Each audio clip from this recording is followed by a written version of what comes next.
Eu vou ler aqui para vocês uns artiguinhos que eu escrevi esta semana. Um já saiu, dois não saíram ainda, sobre um caso específico.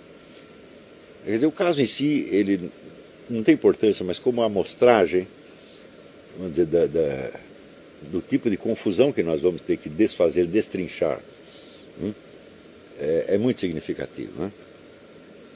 O primeiro artigo chama Cientistas Sérios.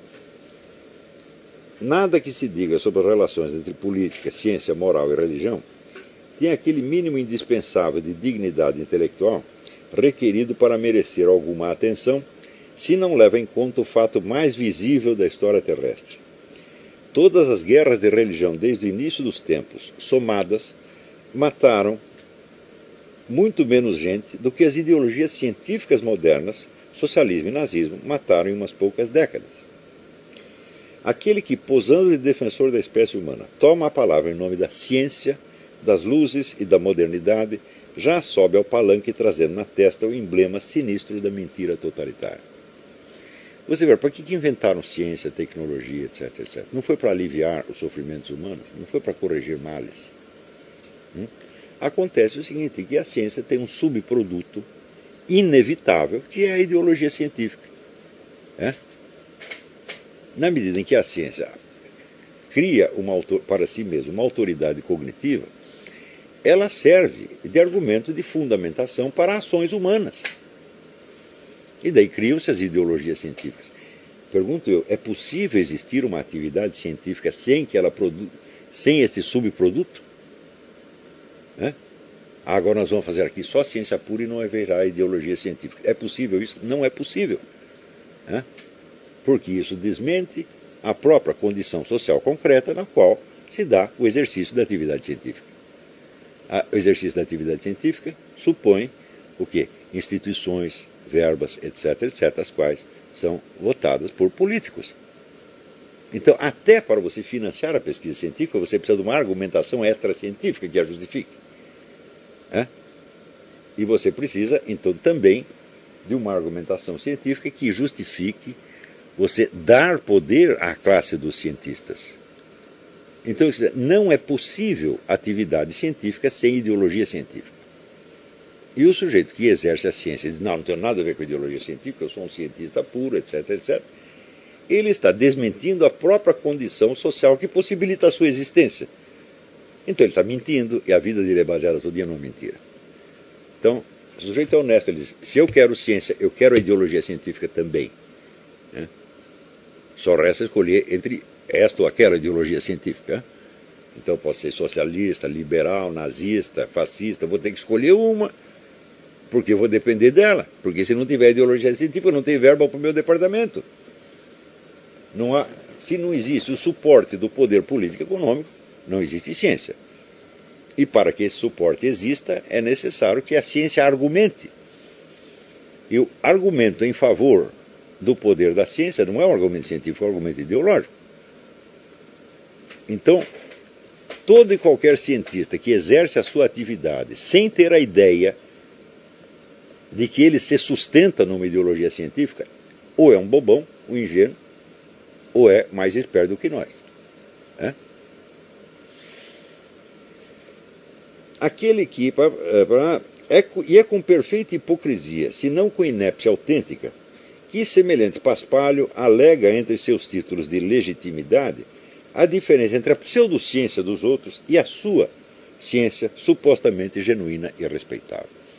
Quer dizer, todo mundo que fala em nome da ciência faz questão de traçar uma fronteira entre o que é a ciência pura, ciência verdadeira, e o que é a ideologia científica, o que é a pseudociência. Pois essa diferença, desde logo, só existe e só aparece no interior da prática científica mesma. Os pseudocientistas só o são no julgamento alheio, porque antes disso são cientistas de profissão e não outra coisa. Se você pegar, sei lá, a genética de Lysenko, é uma pseudociência. Mas o que era Lysenko? Por que ele fez uma pseudociência? Porque ele era um geneticista, pô. Se ele fosse motorista de caminhão e inventasse uma teoria genética, ninguém ia prestar atenção nele. Prestar atenção por quê? Porque ele pertencia à classe científica. Portanto, quem produz pseudociência E quem produz a argumentação pseudocientífica que fundamenta as ideologias científicas ou pseudocientíficas? A classe científica. Portanto, ideologia científica e pseudociência são componentes inerentes da atividade científica. E só dá para você separar isso na esfera das ideias, idealmente. Na prática, não. Pois essa diferença desde logo, quem produz pseudociência é a classe científica e ninguém mais. Exatamente como os erros judiciários nascem das cabeças de juízes e as heresias dos cérebros de religiosos, não de ateus ou indiferentes. Você já viu um ateu inventar uma heresia? Isso é impossível. Já viu um sujeito que não é juiz cometer um erro judiciário? É impossível. Você já ouviu alguém que não é cientista inventar uma teoria pseudocientífica? Não. Isso aqui que eu estou falando é o óbvio do óbvio. E, no entanto, essa argumentação, esse argumento da separação entre ciência e pseudociência, reaparece a toda hora, como se fosse uma coisa óbvia. Como se fosse possível existir a ciência separada da pseudociência e da ideologia científica. Não é. E se você quer uma coisa, você tem que querer a outra. Tá certo? Quer dizer, se você quer que o rabo do cachorro abane, você precisa de um cachorro que abana o rabo.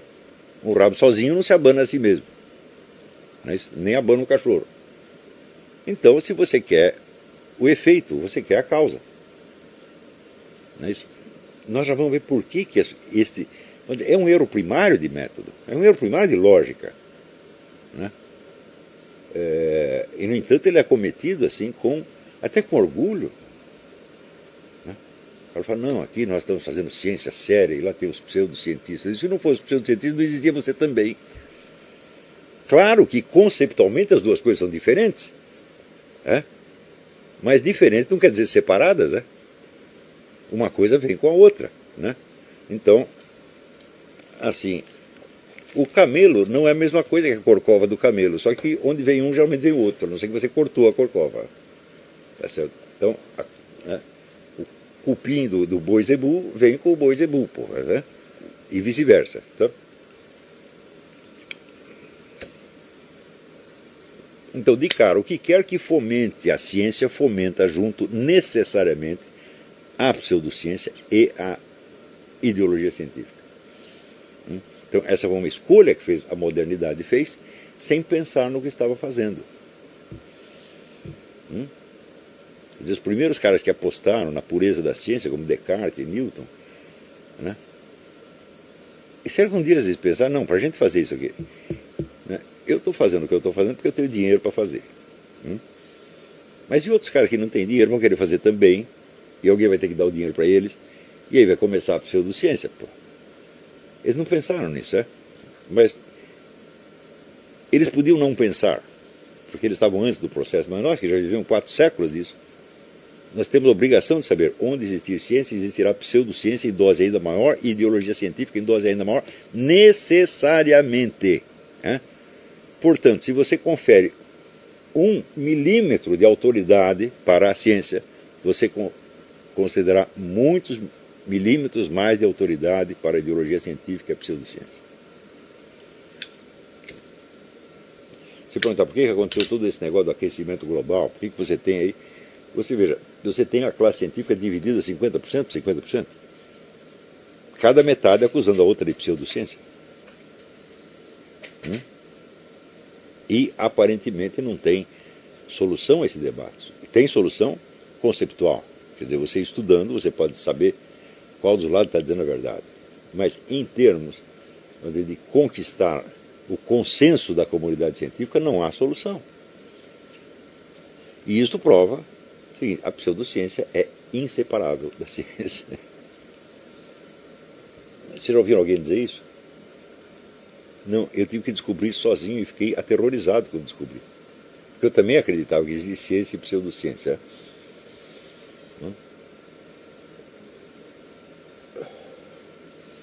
O cientista que chama alguém de pseudocientista acusa um colega de profissão e deve fazê-lo com a humildade de quem confessa os pecados da sua própria classe. não com os ares beatíficos de quem, vindo de fora, fala com a autoridade da completa inocência. E você veja, quando o Papa fala dos padres pedófilos, ele pede perdão em nome dos padres pedófilos. Por quê? O cara é do nosso grêmio, é um de nós. Não foi um terceiro de fora que veio fazer isso.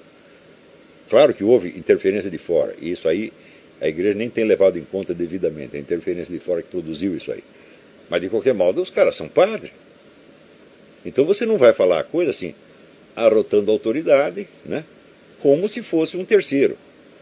Agora, os cientistas falam da pseudociência como se fosse coisa de terceiros, e não membro da própria classe.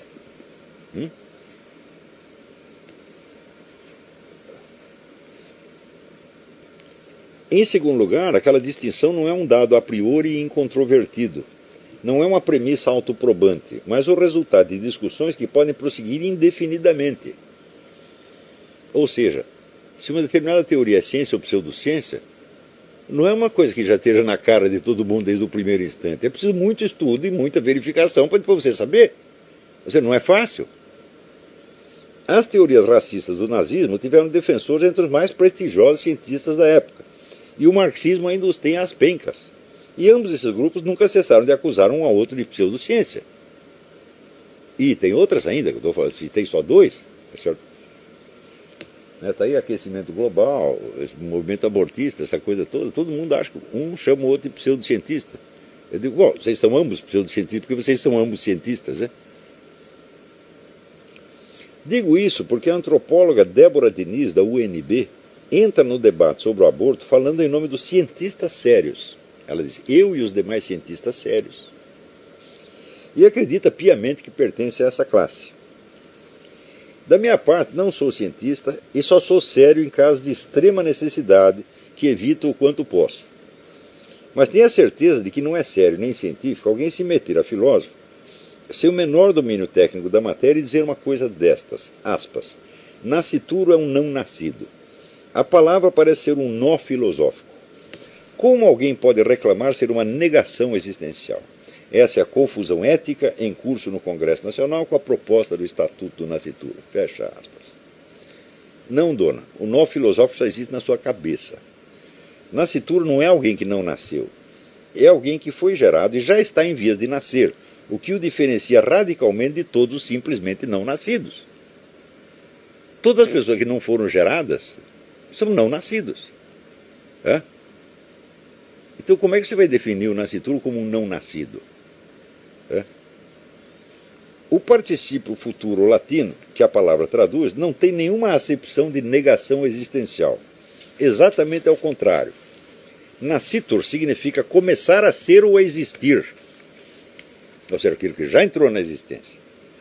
Não vou lhe recomendar que tire a dúvida lendo Cícero, porque seria uma crueldade. Mas se essa mulher é capaz de ler Cícero, quanto mais em latim, nem em português consegue ler. É? No entanto, se o tivesse lido, a senhora não se submeteria ao vexame de escrever esta lindeza, aspas. O nascituro é criação religiosa para dar personalidade jurídica às convicções morais de homens que acreditam controlar a reprodução das mulheres pela lei penal. Fecha aspas. Ora, dona, não foi nenhum bispo nem pastor protestante que inventou o particípio futuro no latim. O termo designa um estágio na formação natural do ser humano e não uma noção religiosa qualquer, muito menos um dogma cristão. Esse verbo já existia em latim, muito antes que aparecesse o primeiro cristão. Mas como esperar conhecimento de latim da parte de quem não domina sequer o português? Não vou contestar a sua sentença. Vou reescrevê-la para ver se a senhora aprende alguma coisa. Aspas. O nascituro é criação religiosa, blá, blá, blá, de homens que acreditam poder controlar pela lei penal a atividade reprodutiva das mulheres. Não é controlar a reprodução das mulheres pela lei penal. Do modo como a senhora escreveu, parece que a lei penal reproduz as mulheres. Ou que elas se reproduzem a si mesmas. Como é que a senhora conseguiu obter um diploma de ginásio? Não satisfeita com tão patente fiasco, prossegue a indigitada, aspas. O nascituro é um conjunto de células com potencialidade de desenvolver um ser humano se houver um nascimento com vida, fecha aspas. Entenderam? Se o bebê nasce vivo, então e só então começará o processo que fará dele um ser humano. a condição humana não é um dom natural, é uma criação cultural. O sujeito em gestação é apenas um aglomerado de células. Quando nasce, ainda é apenas isso. E só depois, pela educação recebida, se torna um ser humano. Que o registro civil o inscreva logo de cara entre os seres humanos é, portanto, no mínimo, uma antecipação imprudente. Mutatis mutandis, um leão recém-nascido, deixado a si mesmo, e desprovido do treinamento e atividades leoninas que ele receberá da sua mamãe, não é um leão de maneira alguma, não é nem mesmo um leãozinho, é apenas um conjunto de células que, beneficiado pelo estatuto do nascituro, não foi abortado em tempo. Mas que outro raciocínio melhor poderia vir de alguém que chama de potencialidade aquilo que acaba de rotular de negação existencial, confundindo potência com privação de existência, e ainda tem a presunção de desfazer confusões éticas no cérebro alheio. Então, por que eu estou dizendo isto? Porque a ideia que essa mulher colocou em circulação é a ideia que inspira este movimento contra o Estatuto do Nascituro.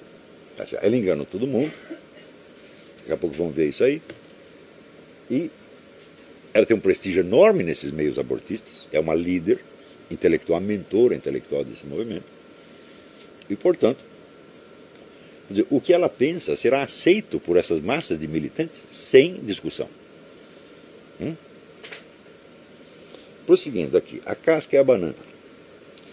A ideia de que um ser humano em gestação é um ser humano é das mais difíceis de contestar.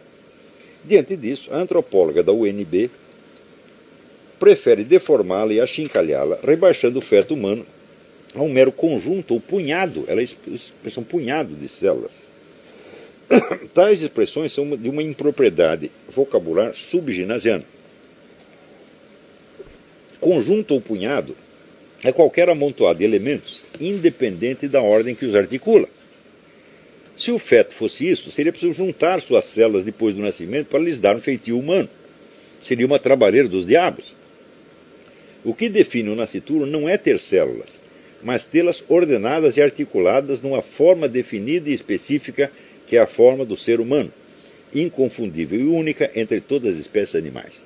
Isso quer dizer que se você pegar um feto de macaco e colocar no ventre de uma mulher, não vai nascer um ser humano.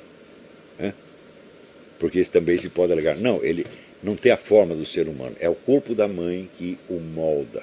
Eu digo, molda se ele tiver a potência de ser moldado para isso. Então, a capacidade de receber uma ação, que é o que se chama nas categorias paixão, é determinada pela forma do objeto em questão. Por exemplo, um gato não tem uma forma suficiente para que eu lhe ensine a falar grego, ou alemão, nem português. Tá certo?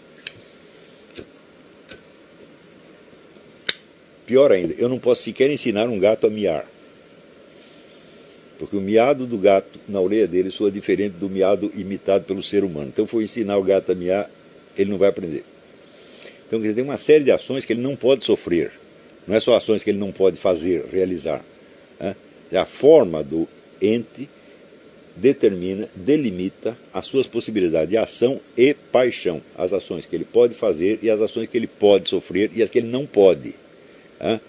Então, por exemplo, eu posso usar um pedaço de madeira para fazer uma mesa, mas eu não posso usá-lo para fazer uma limonada. Será que é difícil entender isso? Também posso usar um limão para fazer a limonada, mas não posso fazer uma mesa com limão. Tá certo? Embora o agente seja eu, ele seja somente o instrumento, ele não se presta a determinadas ações. Portanto, se o feto pode receber o influxo do corpo da sua mãe, que o modelará como ser humano, é porque ele já está modelado como ser humano, apto a receber esse tipo de ação. É claro, pessoas que de tanto fingir que não entendem, terminam mesmo por não entender coisa nenhuma. Essas vão dizer que o feto no começo se parece com um peixe. Já que eu falei em forma. Ele diz, você está falando em forma humana, mas no começo ele parece um peixe. Ou sei lá o que, um girino, qualquer coisa assim. Dona Débora não se pronunciou a respeito, eu reconheço que ela não falou isso. Mas não duvido que, possuindo a seriedade científica requerida para confundir potência com inexistência, ela encontre também alguma dificuldade em atinar com a diferença entre forma e formato, já explicada 2.400 anos atrás por Aristóteles. O autor do órgão explicava que uma mão amputada tem ainda o formato, mas não a forma de mão. Ou seja, tem a aparência de mão, mas não a forma da mão. Forma não é aparência exterior, é articulação interna, é ordem constitutiva, é princípio de unidade e funcionamento, ou, como diria o nosso Mário Ferreira dos Santos, lei de proporcionalidade intrínseca. É assim que se usa o termo em literatura, em música, em matemática e todos os demais setores do conhecimento. Por exemplo, quando você fala de formas musicais, né? Tá certo? Ou da forma literária. Né? Os Lusíadas e a lista telefônica têm ambos o formato de livros. Diferenciam-se pela sua forma, pela ordem e conexão interna das palavras que o compõem. Mais ainda, essa forma interna de qualquer coisa, ela é verbalmente expressável. Se expressa como uma lei. Né? Não é isso? Então você pode, por exemplo, descrever qual é a forma literária dos Lusíadas e qual é a forma literária de uma lista telefônica. Uma lista telefônica, a forma dela é a mais simples possível. São sobrenomes em ordem alfabética, seguido de um número de telefone. É a forma mais simples que existe. Não é isso? Então, agora, por exemplo, um dicionário se define somente assim? Não, o dicionário também tem a ordem alfabética. Mas ele não é só uma lista de nomes. Ele tem que ter uma explicação do significado dos nomes. E é esta explicação que o define como dicionário. Né? Se ele fosse somente uma lista de nomes, ele seria uma nomenclatura. Não é isso? E não um dicionário. Então você vê que todas as formas podem ser expressáveis. Por exemplo, você sabe que, né, um soneto é uma série de versos com 14 linhas. 14 versos. Se tiver mais de 14, não é um soneto. Se tiver menos, também não é. Né? Você sabe que ele pode ter 7 sílabas, 8 sílabas, 9, 10, 11 e 12, em geral. Às vezes tem com mais, mas em geral é isso. Né? Também você sabe que ele pode ser, vamos dizer, acentuado em tais ou quais sílabas e que deve haver uma conexão, vamos dizer, sonora entre as várias linhas. Se não tiver nada disso, não é um soneto. Não é isso? Então, isso quer dizer que as formas, ou literárias, ou musicais, ou matemáticas, podem ser expressas. Então, a forma se expressa numa fórmula. O que é a fórmula? É a expressão verbal da forma. Claro que as formas mais complexas são mais difíceis de descrever. Você descrever o que é a forma de um ser humano. E pode-se descrever, mas não é tão fácil quando você descrever a forma de uma lista telefônica ou a forma de um soneto. Então, estou querendo dizer que esta noção de forma, ela é universal em todas as ciências. Né? A estátua de um ser humano tem formato, mas não forma intrínseca de ser humano. Isto é, aptidão para crescer e funcionar como um ser humano. Né? Resumidamente, forma humana significa isto. Aptidão para crescer e desenvolver-se e agir como um ser humano. Ainda não é uma definição, mas já é uma explicaçãozinha. Né? O feto indiscutivelmente tem, e ele é um feto precisamente porque tem. Né? Porque se você abrir a barriga da mulher, tá certo? E lá tiver uma bolinha de gude, não é um feto.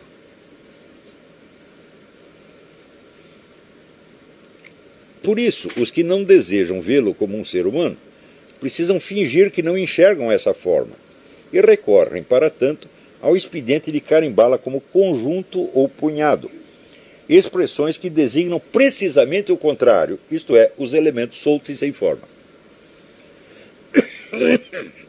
Dona Débora troca os nomes das coisas para torná-las irreconhecíveis e acha que isso não apenas é ciência, mas ciência séria. Há tempos já parei de me perguntar se as pessoas fazem essas coisas por burrice ou desonestidade, porque todo mundo sempre levanta essa questão. Ah, mas será que ela não sabe? Talvez ela tenha que ter boa intenção, mas... Né? Ou então será que ela está com treta mesmo, está enganando todo mundo? Bom, eu já parei de perguntar isso. Por quê? Pelo seguinte, a desonestidade, quando praticada com a devida persistência, consolida-se em burrice autêntica. Eu acabei de dizer isso. O sujeito, de tanto fingir que não entende, ele acaba não entendendo mesmo. A burrice, quando passa da dose compatível com o cargo, o prestígio e as responsabilidades públicas do seu portador, é desonestidade pura. Quer dizer, um sujeito inepto que está ocupando um cargo, ele estar lá já é desonesto. Né? Então, eu dei o exemplo. Se eu, no outro artigo que eu falei, o negócio de corte e costura, né? Quando eu era moleque, eu via minhas tias conversando sobre corte e costura, elas falavam aquele um monte de palavras estranhas, cianinha, retrós, viés, pense, eu ouvia tudo aquilo, eu sei todas as palavras de cor, só que eu não tenho a menor ideia de que coisas são essas, se essas coisas existem. Então, se eu com esses conhecimentos montasse uma escola de corte e costura, seria burrice e desonestidade ao mesmo tempo, quer dizer, eu estou consagrando a minha burrice como fonte de um direito, o que é profundamente desonesto. Dona Débora exemplifica majestosamente a síntese indissolúvel dessas duas mimosas qualidades. Vejamos. Na sentença que analisei no artigo anterior, ao dizer que os autores do Estatuto do Nascituro querem, aspas, dar personalidade jurídica às convicções morais, etc., etc., fecha aspas, ela não apenas comete as impropriedades lógicas e semânticas que apontei, mas capricha no vexame ao querer mostrar cultura mediante o uso de um termo jurídico cujo sentido lhe escapa. Personalidade jurídica é capacidade para ser titular de direitos e obrigações. É termo que não se aplica a convicções, opiniões ou ideias. Você não pode processar uma ideia, você não pode processar uma convicção, você pode processar uma pessoa. Então, esta pessoa, para ser processada, precisa ter personalidade jurídica. Uma palavra ou ideia, por definição, não pode ter personalidade jurídica. É impossível isso. Ela não é titular nem de direitos e nem de obrigações. Portanto, ela não pode processar nem ser processada. Você já viu uma ideia, chega uma ideia lá no juiz, o cara entrega uma petição, uma convicção, entrega a petição, não é possível isso, né? Se entender, não se aplica convicções, opiniões, ideias, mas somente a indivíduos ou coletividades humanas reais, né? Quando você diz que é a pessoa física ou pessoa jurídica, é disso que você está falando. Uma personalidade jurídica é um grupo de pessoas, né, agrupadas para determinada finalidade e que, enquanto grupo, se torna personalidade jurídica, portanto, passível de ser processado, de processar, etc., etc. Se entendesse o que escreve, se tivesse algum domínio, ainda que modesto, do assunto e do idioma, ela poderia dizer que os tais legisladores quiseram dar teor ou valor jurídico às suas convicções, ou então dar personalidade jurídica ao feto. Dar personalidade jurídica a convicções é expressão que não faz o menor sentido. Quer dizer, é uma redação realmente subginasiana. Se você não sabe o que é personalidade jurídica, por que usa o termo?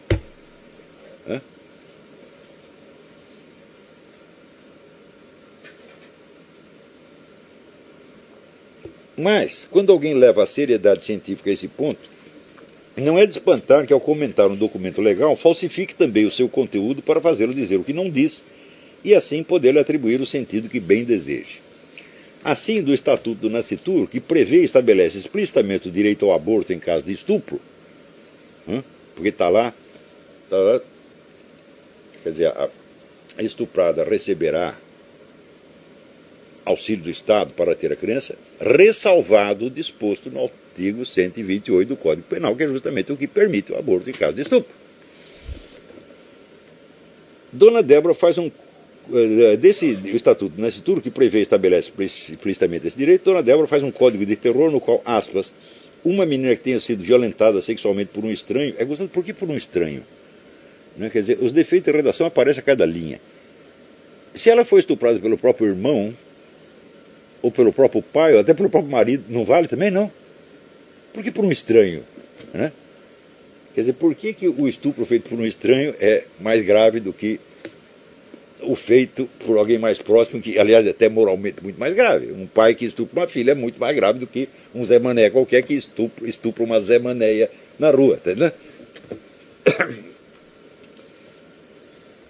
Uma menina que tenha sido violentada sexualmente por um estranho será obrigada pelo Estado a manter-se grávida, mesmo com riscos irreparáveis à sua saúde física e psíquica. Fecha aspas. Podemos discutir por séculos dos séculos se isso é burrice desonesta ou desonestidade burra. É como perguntar se a banana está dentro da casca ou a casca em volta da banana. O que sei é que quando alguém exibe num mesmo lance seus títulos de autoridade acadêmica e uma total incapacidade de raciocinar até mesmo sobre coisas simples, estamos diante de um exemplar típico da classe universitária brasileira de hoje, cuja função não é estudar ou conhecer o que quer que seja, mas fazer número nos grupos de pressão. E é por isso que da vasta produção de trabalhos científicos neste país, pouco ou nada se cita e se comenta no resto do mundo. Não há mesmo aí nada o que comentar, exceto do ponto de vista da teratologia intelectual, uma área de estudo especialmente repugnante e insalubre que só interessa aos quantos masoquistas, entre os quais o autor deste artigo. Muito bem, então aí você tem um fenômeno. Agora, vamos rastrear esse fenômeno. Vamos ver de onde, quais são as condições que permitiram que este fenômeno existisse. Se você disser a burrice pura e simples, não, a burrice pura e simples não tem que se expressar assim. Uma burrice pura e simples que tem a pretensão de ser ciência séria e que ocupa um cargo que lhe dá, vamos dizer, o prestígio de cientista séria, é outra coisa completamente diferente. Então a burrice não explica. Então, a estrutura da universidade brasileira, quer dizer, a universidade brasileira foi feita para carreirista e oportunista, etc, etc, e só sobe malandro, digo isso, explica. Eu falo, não. Porque essa malandragem dela toma forma de uma modalidade específica de pensamento, que é o que eu chamo de pensamento metonímico. A burrice não precisa ser pensamento metonímico. A burrice do Lula não é metonímica. Ele só sabe fazer metáforas futebolísticas. Então nós temos que perguntar, peraí, da onde surgiu este pensamento metonímico e como é que ele chega a se apossar da mente de pessoas supostamente alfabetizadas e letradas, ao ponto de levá-las a acreditar em coisas como esta. Um feto é um punhado de células. Você pensa que ela não acredita nisso? No momento em que ela diz, ela acredita. Num outro momento ela pode saber que não é só um punhado, mas naquele momento ela acredita. Então, quando é claro que se ele fosse um punhado de células, ele não seria um feto. Por exemplo, um bife é um punhado de células. Mesmo assim, o bife tem forma de bife. Ele tem que funcionar com bife para ele poder, ele tem que ter o formato interno de bife para poder ter o gosto de bife. Não é isso?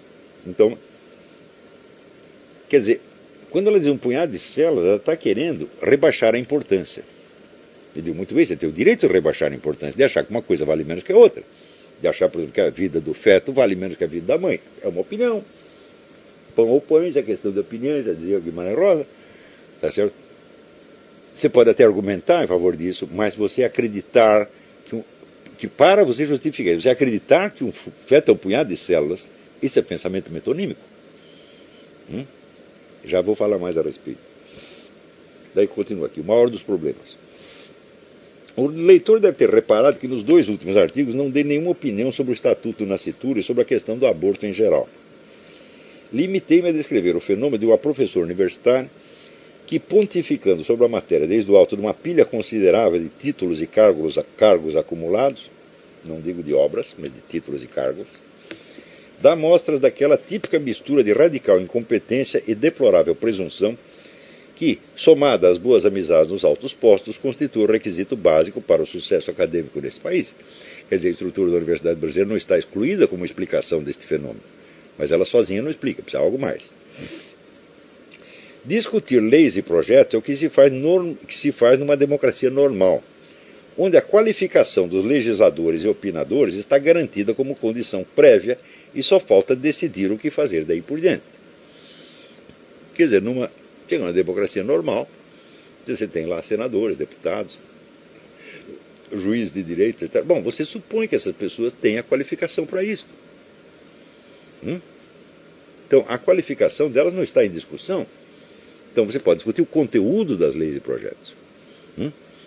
Mas é aquele problema da retórica antiga, que é dividir os vários discursos em gêneros. E tem um que eles chamavam de genus admirabile, quer dizer, é o tipo de discurso mais admirável que você pode fazer, que é aquele que você faz para o juiz inepto. O juiz que não está entendendo coisa nenhuma. Quer dizer, você conseguir convencer um sujeito inepto, então você, como retórico, você é admirável. Porque isso é dificílimo. Você pode vencer a má vontade, você pode vencer o argumento, mas vencer a burrice, você tem que fazer um discurso que vai infundir inteligência no cara para ele entender o que está falando. É mágica, é? Então, supõe-se, em toda a democracia que está funcionando, está em funcionamento normal, supõe-se que as pessoas envolvidas no debate com autoridade para opinar e decidir são pessoas minimamente qualificadas. Né? Por exemplo, você supõe que um juiz estudou direito. Você supõe que um deputado conheça o regulamento da Câmara e conheça a Constituição, o Código Penal, etc, etc. Não é isso? Que ele saiba algo dos problemas nacionais. E é por isso mesmo que você votou nele. Na presente condição brasileira, o que tem de ser discutido é o material humano. É saber se as pessoas que incumbimos de pensar e decidir sobre nós têm o mínimo indispensável de adestramento e idoneidade intelectual para não nos meterem em enrascadas. Então, quer dizer, você sabe que esse pessoal tudo é inepto, mas você quer discutir o conteúdo do projeto. Fala, não tem que discutir o conteúdo do projeto. Tem que discutir o direito que aquele fulano tem de estar lá. Isso aqui é fundamental para o Brasil de hoje. Nós estamos sempre discutindo com gente inepta e tentando concentrar o debate no conteúdo da questão. Ora, nos tribunais isso funciona? Não. Se tiver um juiz inepto ou não qualificado, ou que não tem a jurisdição, a primeira coisa que você faz é remover o juiz. No júri. Antes de começar o julgamento, o advogado tem que examinar quem são os jurados e diz, este não está qualificado, porque ele é analfabeto, ele não entende o que nós vamos falar aqui, ou porque ele já se pronunciou a respeito, antes do julgamento ele já deu opinião, ou por qualquer outro motivo, ou esse aqui é vigarista, não pode. Então, antes de julgar o caso, tem que julgar o julgador. Isso é a coisa mais óbvia do mundo. E eu não conheço um comentarista brasileiro, por mais revoltadinho que ele esteja com a situação, que aceite isto. Todos dizem, não, nós temos que manter o debate aqui na questão em si. Não vamos discutir pessoas. Não, discutir pessoas em primeiríssimo lugar. Porque senão você vai aceitar a discussão com qualquer um e você vai se dar mal. Então, discutir a qualificação das pessoas é o item número 1 da discussão. Então, no debate que eu tive com o João Pedro Stedley, na Bienal do livro Porto Alegre 98, eu disse isso tinha uma plateia de uns 200 sem terra. A plateia tinha 300 pessoas, os restos 300 eram sem terras. Eu disse para eles, você pensa que eu sou contra a ocupação de certas terras? Não sou de maneira alguma. Você pensa que eu sou contra o seu movimento? Não, não sou. Mas eu sou contra vocês terem líderes como este cara que está sentado aqui do meu lado. Que é, além de burro, é mentiroso. E que vai induzir vocês a fazer coisa errada. Quando às vezes vocês estão até justificando algo que teoricamente seria certo. Só que não dá para discutir a questão da terra se nós temos que fazê-lo com tipos como João Pedro Stedley. Você está entendendo? E não dá para discutir aborto, estatuto do nascituro com uma mulher como essa Débora Diniz. Fala, tem que removê-la primeiro. Fala, não, você não. É o negócio do Enzo Iannacci, aquela musiquinha. Vengo aqui, ó, no tu não, mas por quê? Por que não? Você não pode. Vai para casa, fica quieto. Eu insisto há anos que esse pessoal, que se diz liberal, conservador ou antipetista, sei lá, qualquer coisa, pouco me deram o que eles são. Se vocês querem uma discussão séria, vocês têm que começar por discutir as pessoas e tirá-las dos seus lugares, não aceitá-las como interlocutores. Mas daí vem a regra, discutir ideias e não pessoas. Aqui não se discute pessoas, discute ideias, nós mantemos alto nível. Quer dizer, isto o que é? É também uma figura de linguagem, é uma figura de retórica. Captar sua benevolência, você vai captar a benevolência da plateia, então você se apresenta ali como uma figura nobre. Aqui não discutimos pessoas, não ofendemos ninguém, mantemos a discussão no alto nível. Tá certo? E de bom, isto é justo se você parte do princípio de que os debatedores estão qualificados, de que eles têm o direito de estar ali. Quando é evidente que uma mulher como essa não tem o direito de ser professor universitário, não tem o direito de opinar sobre questão pública nenhuma, porque ela não sabe nem se explicar. Veja, o discurso dela é mais tosco que o do Lula. O Lula não comete essas coisas, esses erros. Ele é tosco, simplesmente é baixo nível, mas ele sabe que ele é baixo nível, então ele se mantém na esfera daquilo que ele pode entender. E ela está falando de coisas que estão infinitamente acima da compreensão dela. Ela está falando de personalidade jurídica, ela não sabe o que é isso. Eu digo, mas espera aí, personalidade jurídica é uma noção que você aprende no primeiro ano de direito. Não é um requinte. É aquele conhecimento mínimo das leis, da compreensão das leis, que o cidadão comum tem que ter. Você tem que saber o que é a personalidade jurídica, porque se você quiser montar uma barraquinha para vender cachorro-quente na esquina, você tem que abrir uma firma e você vai ter que ser uma personalidade jurídica, pô. Como é que a mulher chega professor universitário sem saber o que é personalidade jurídica, meu Deus do céu? Sem saber distinguir o que é personalidade jurídica e o que é teor jurídico ou valor jurídico. Aí chegamos nesse ponto. Porém, bom, deixa eu continuar aqui, depois eu explico mais. Explico novamente. Um feto não é um conjunto ou punhado de células, mas a articulação de células na forma específica do ser humano em gestação, diversa da de todas as outras espécies de animais e, por isso mesmo, indiscutivelmente humano. Chamá-lo conjunto ou punhado não é uma afirmação científica de maneira alguma. É uma figura de linguagem destinada não a realçar a especificidade de um dado objeto, mas a confundi-lo com os elementos isolados que o compõem, entorpecendo e ludibriando a inteligência que tenta pensá-lo. Você vai ver todos os cientistas pró-aborto que se pronunciam, todos usam a expressão um punhado de células. Mas se um punhado de células vale mais do que a vida da mãe, primeiro não é isso que se está discutindo. Isso já falseia toda a discussão, porque você não está discutindo de matar o feto e matar a mãe. Ninguém está propondo a morte das mulheres grávidas. Ou seja, matar o feto ou deixar que a mulher tenha o filho. Essa é a alternativa. Não é a morte de um contra a morte de outro, que já falseia completamente. Um feto não é um punhado de células, exatamente como a Quinta Sinfonia de Beethoven não é um punhado de notas musicais, e a Catedral de Chartres não é um punhado de pedras. E cada uma dessas formas, isso aqui é fundamental, diferencia-se de um mero punhado, não somente no seu estado final e completo, mas sim desde o início, desde a sua mais rudimentar concepção.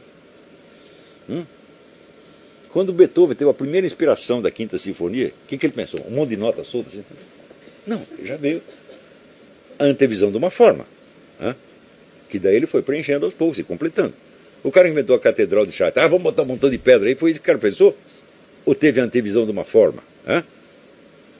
Assim como a simples ideia de dispor elementos numa certa ordem, mesmo que não venha a ser realizada, se diferencia da decisão de jogá-los num canto em total desordem.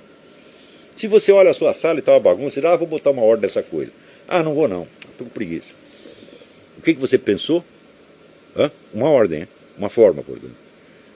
Não foi uma confusão total, porque a confusão total já está.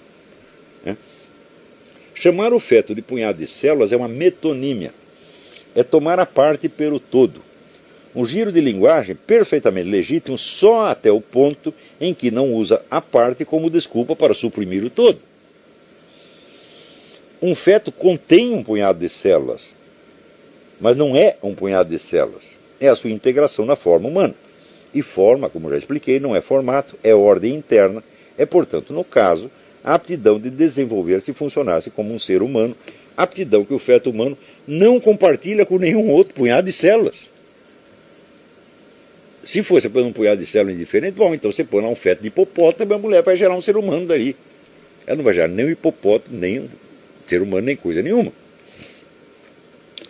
Dona Débora, aliás, reconhece que células produzidas por um espermatozoide humano num óvulo humano são células humanas. Ela diz, as células são indiscutivelmente humanas.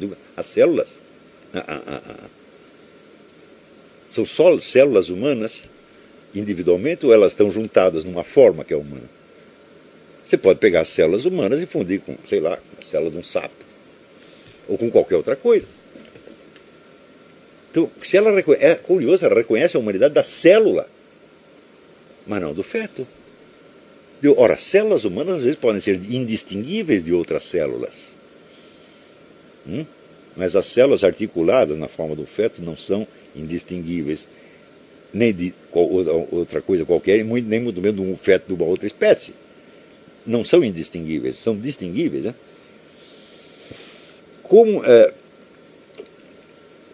Reconhece que são células humanas, mas como quer, porque quer que essas células só existam isoladas e soltas, como um pedaço de unha quebrada e não articuladas numa forma total específica, não consegue, é claro, tirar daí a conclusão de que o feto é algo mais do que suas células. Com toda evidência, se um ente não é humano em razão da sua forma intrínseca e desde a sua mais remota origem, isso implica que sua humanidade terá de ser-lhe injetada depois por uma força externa, restando apenas decidir se será por intervenção divina ou por um decreto administrativo. Na primeira hipótese, os defensores dessa enormidade têm o dever de nos informar de onde obtiveram a revelação celeste quanto à data marcada de tão estupenda transfiguração da coisa em gente. Quer dizer, a pessoa ele é uma coisa e depois vai virar gente, num momento qualquer. Eu digo, isso aí é revelação divina. Né? Quando e como se dá essa transformação? O sujeito está lá, ele é como se fosse um sapo, tal, depois ele vira gente. Quem foi que o transformou em gente? Como se transformou? E quando se dá? E quem foi que te contou isso? Né? E a pessoa diz que é cientista, meu Deus do céu. Né? Na segunda, a condição humana será uma concessão estatal independente, concessão estatal dependendo do capricho dos governantes e do parecer técnico de alguma Débora Diniz, com toda a sublime competência que já demonstrou nessa matéria. Já tenho dito horrores do pensamento metonímico, a praga maior dos debates nacionais. Aquele que designa um objeto por uma metonímia e tira conclusões dessa figura, imaginando que se aplicam ao objeto real, e até que se aplicam a ele cientificamente, está no estágio mais baixo da inteligência humana, em que os signos se confundem com as coisas significadas e encobrem a sua realidade. É pensamento fetichista. Né? Uma pessoa que raciocina assim não está qualificada para discutir nada, muito menos para interferir numa questão importante de cuja resolução depende a vida de milhões de seres humanos. Mas a antropóloga da UNB não raciocina assim por burrice natural, e sim por aquela burrice auto-inoculada, viciosa, proveniente do desejo de camuflar uma escolha emocional e a vontade irracional de um grupo de pressão sob a aparência de uma racionalidade científica perfeitamente inexistente.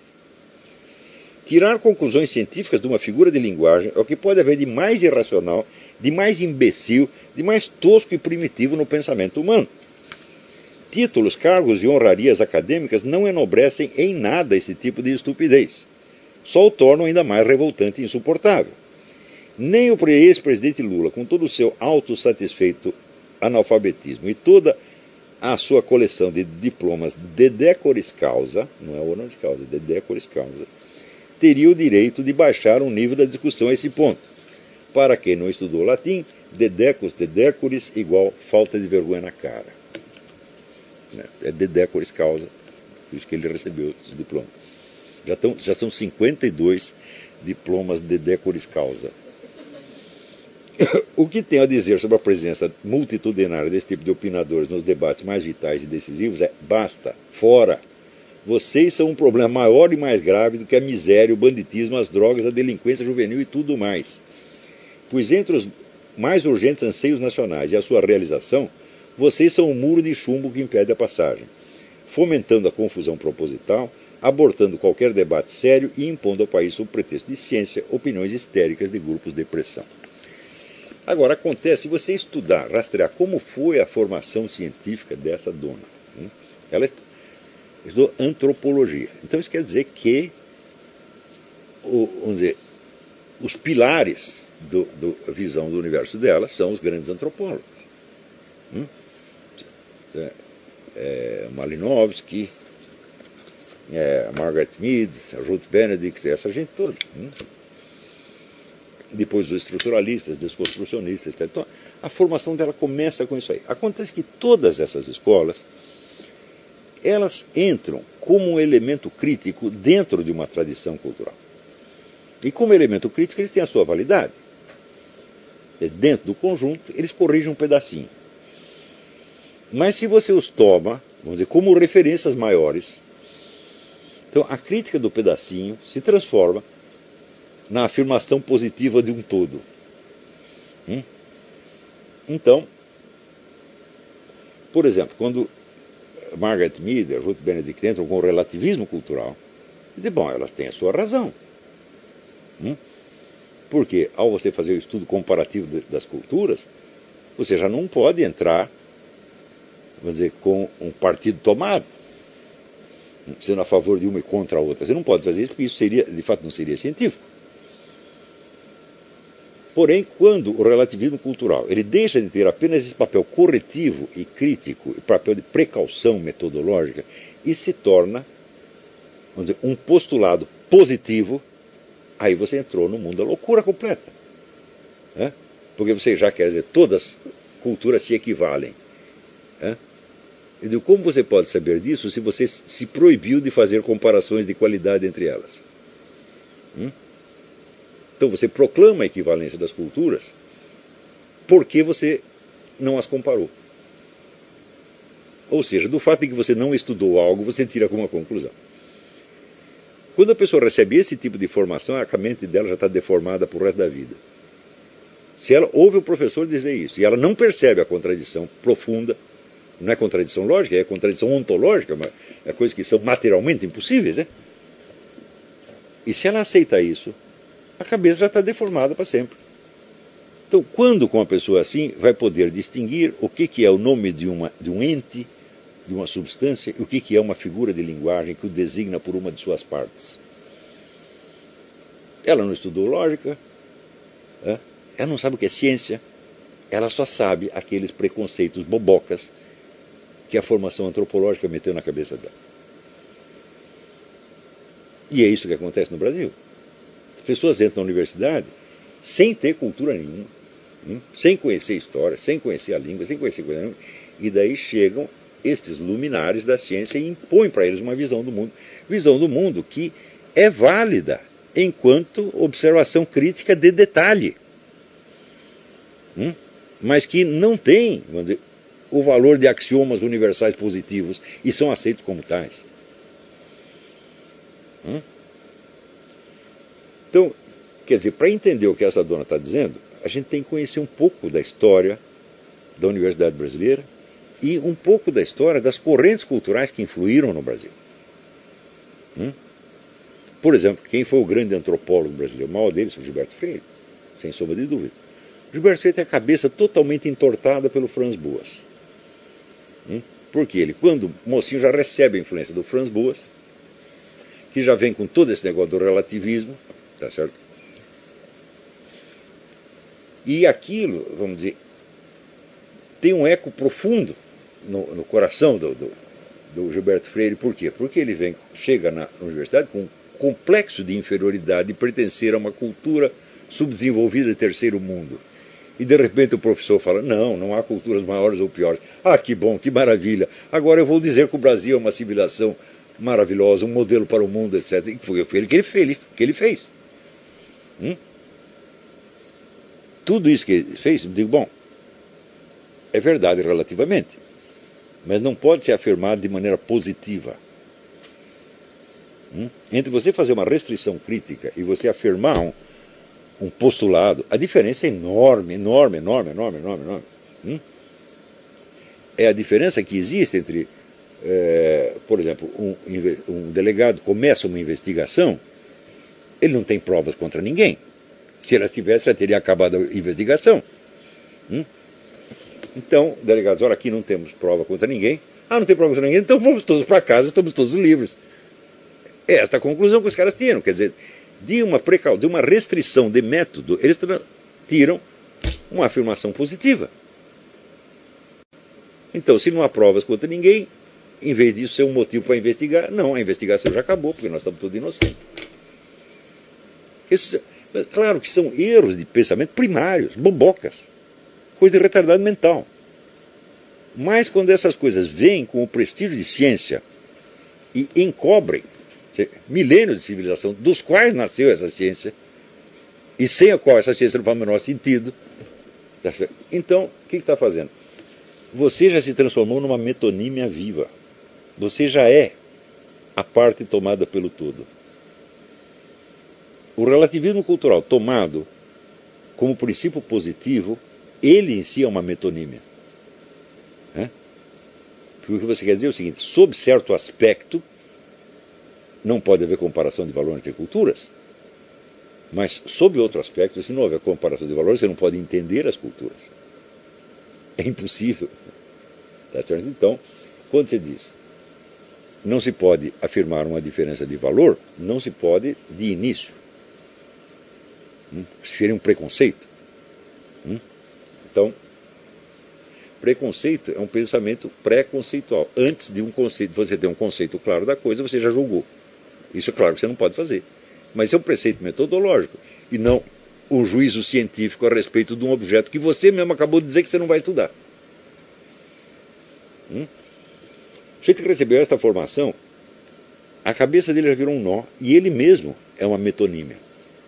Pensar para ele é tomar a parte pelo todo sempre. E ele nunca vai saber que ele está falando apenas de símbolos inventados na sua mente e não de realidades externas.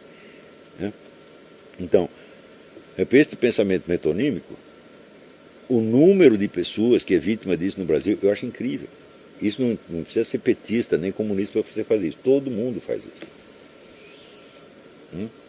Quer dizer, quando você descobre uma pequena objeção a uma coisa, você transforma essa pequena objeção num novo princípio universal abrangente.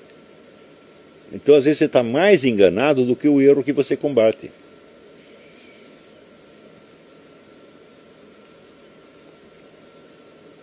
Tá entendendo? Então, é a mesma coisa assim. Quer dizer, o sujeito não sabe nada de cristianismo, mas ele leu Nietzsche. E o Nietzsche diz, o cristianismo é uma coisa de pessoas inferiores.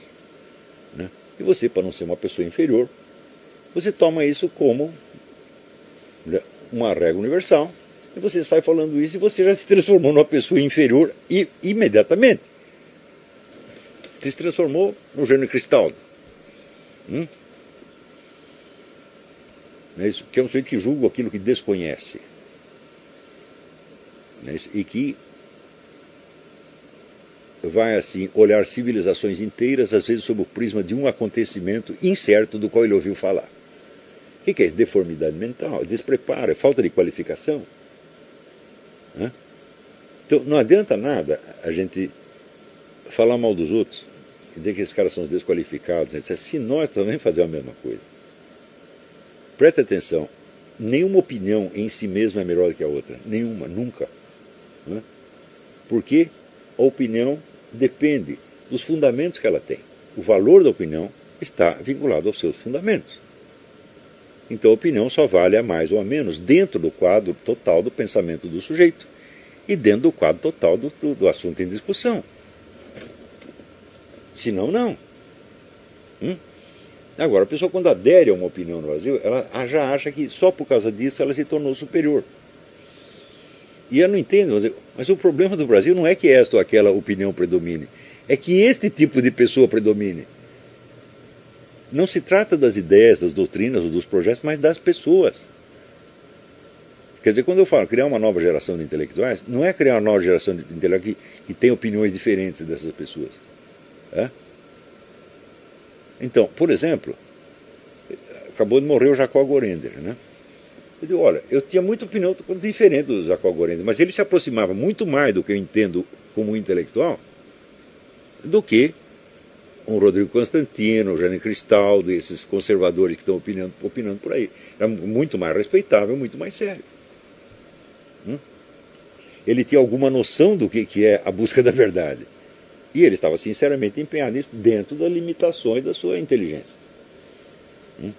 E das limitações, vamos dizer, do seu compromisso partidário também. Então, o que nós temos que trocar não é de opiniões, é trocar de pessoas. E botar pessoas melhores ocupando os megafones, tá entendendo? Se isso não acontecer, não há esperança. E não adianta você lutar por esta ou aquela opinião. É perda de tempo. Então, esse pessoal liberal e conservador, quando eu olho, eu digo, mas quantos entre eles são melhores do que a turma do PT ou do Partido Comunista? Eu digo que se tiver um ou dois é muito.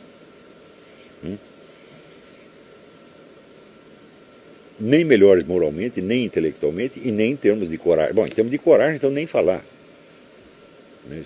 Porque os nossos liberais, eles gostam de ficar em hotéis de 5 estrelas, viver bem, Alguns acham que fazendo isso, leram a Ayn Rand, né? E dizem, não, se eu estou aqui enchendo meu bolso de dinheiro e vivendo bem, eu já estou dando um exemplo para a humanidade. Não é isso? Eu não sou contra você viver bem. Mas eu sei que aquilo que você come não me alimenta, não me faz bem nenhum. Então, nem isso eles chegaram a entender ainda. Então, nós temos que trocar de gente. Pelas propostas de trabalho que eu tenho recebido aqui, eu estou muito satisfeito. Eu estou vendo que esse curso está funcionando, que ele está realmente despertando o que tem de melhor nas pessoas. Mas o que tem que ser feito daqui para diante é imenso. É imenso. E olha, se continuar assim, se esses trabalhos forem realizados, se vocês não desistirem da seriedade da vida intelectual, nós vamos dar uma lição para esse país. Não é uma lição de política. Nós não vamos mais desbancar o PT. Não é isso, não é disso que se trata. Nós vamos simplesmente mostrar como se faz. E vamos pegar toda esta geração de picareta que tem aí e vamos jogá-los no lixo, que é o lugar deles. Você pegar um monte de Débora Denise, Mir Sader, Rodrigo Constantino, toda essa gente está dando mau exemplo, tá certo? Nós vamos tapar a boca deles. Eu sempre pensei assim, olha, se houvesse 100 pessoas fazendo o serviço como eu estou fazendo, acabava toda essa pseudo de intelectualidade e acabava também os movimentos políticos baseados nela, porque o movimento político sem intelectuais não é nada. São os intelectuais que têm as ideias e que metem as ideias na cabeça dos outros. Se você cortar as cabeças dos intelectuais, o movimento pifa, perde o embalo. Então isso já teria acontecido há muito tempo. Porque eu há muito tempo entendi que não é questão de você fazer esta ou aquela opinião, este ou aquele projeto predominar. A questão do tipo de pessoa que está lá envolvida. O meu livro Imbecil Coletivo, todo ele é isto aqui. Eu não estou realmente discutindo ideias, eu estou discutindo pessoas.